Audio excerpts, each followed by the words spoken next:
చెత్త కుప్ప దగ్గర ఈ చెప్పులు నువ్వు పడేసేటప్పుడు నా కళ్ళతో నేను చూశాను తారక్. ఇక నీ పతనం మొదలైంది. నీ చుట్టూ బిగుసుకుంటున్న ఈ ఉచ్చు నుంచి నువ్వు తప్పించుకోలేవు. నీ భర్త ఇంత నీచానికి దిగజారితే మందలించాల్సింది పోయి భర్తని వెనకేసుకొస్తున్నావా?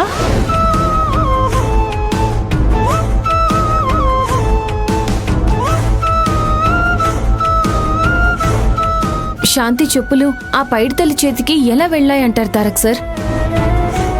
అదే ఆలోచిస్తున్నాను నీలవేణి. ఆ రోజు నువ్వు దాచిన ఆ చోట చెప్పులు లేవు, హఠాత్తుగా మాయమయ్యాయి. ఇప్పుడు పైడితల్లి చేతిలో ప్రత్యక్షమయ్యాయి. అంతా అయోమయంగా ఉంది. పైడితల్లిని చూస్తే పోలీస్ స్టేషన్లో ఉంది. అలాంటప్పుడు మన ఇంట్లో దాచిన చెప్పులు పైడితల్లి చేతికి వెళ్ళడానికి ఎలాంటి అవకాశం ఉంది తారక్ సార్? నాకు రెండే దారులు కనిపిస్తున్నాయి నీలవేణి. ఏంటి తారక్ సార్ అవి? పైడితల్లి చెప్పిందంతా నిజమే అయితే ఆ కల్ప్రిట్ మన ఇంట్లోనే ఉండాలి. అది కూడా ఆ రంజిత్తే అయ్యుండాలి. ఒకవేళ రంజిత్ కాకపోతే మన ఇంటి మీద బురద చల్లాలని, మన కుటుంబం మీద పగ సాధించాలని ఎన్నో ఏళ్లుగా ఎదురుచూస్తున్న ఆ పైడితల్లి శాంతి చెప్పుల్ని దొంగతనం చేసుండాలి. వాటి ఆధారంగా కేసును తప్పుదోవ పట్టించి మన కుటుంబాన్ని టార్గెట్ చేయాలని ఆ పైడితల్లి ప్రయత్నిస్తూ ఉండాలి. మీరు చెప్పినట్టు పైడితల్లి ఎప్పటినుంచో పగ తీర్చుకోవడానికి ప్రయత్నిస్తుంది కాబట్టి ఇదంతా పైడితల్లి పనే అయ్యుంటుందని నాకు కూడా అనిపిస్తుంది తారక్ సార్. ఈ రెండిటిలో ఏదో ఒక బలమైన నిజం ఉంది. ఆ నిజాన్ని త్వరలోనే మనం నిరూపిద్దాం నీలవేణి.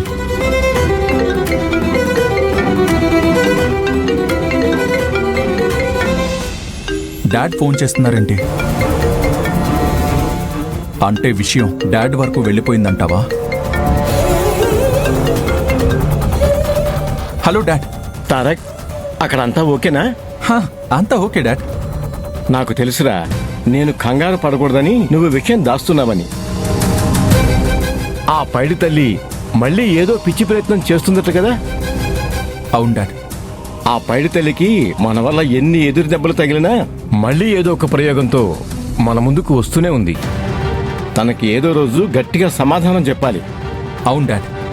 మనం నిశ్శబ్దంగా ఉంటే అది మన చేతకానితనం అనుకుంటుంది. ఈసారి మనం కొట్టబోయే దెబ్బ ఆ పైడి తల్లికి జీవితాంతం గుర్తుండిపోవాలి. నేను వెంటనే బయలుదేరొస్తాను Tarak. Dad, no dad, I can manage.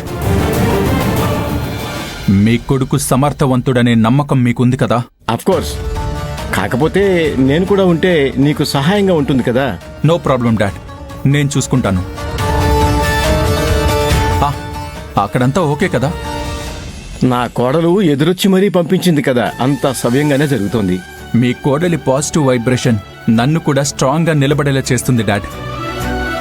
So ఈ విషయం గురించి మీరు కంగారు పడాల్సిన అవసరం లేదు.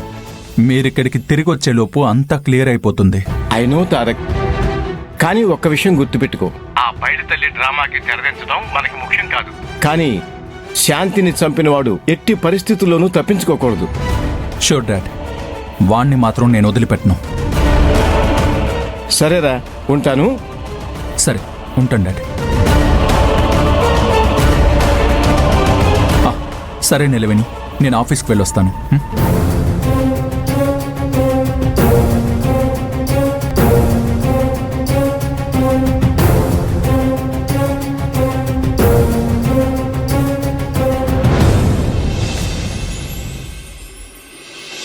ఏంటి, వెడ్డింగ్ కార్డ్ ప్రింటింగ్ ప్రూఫ్ పంపించారా?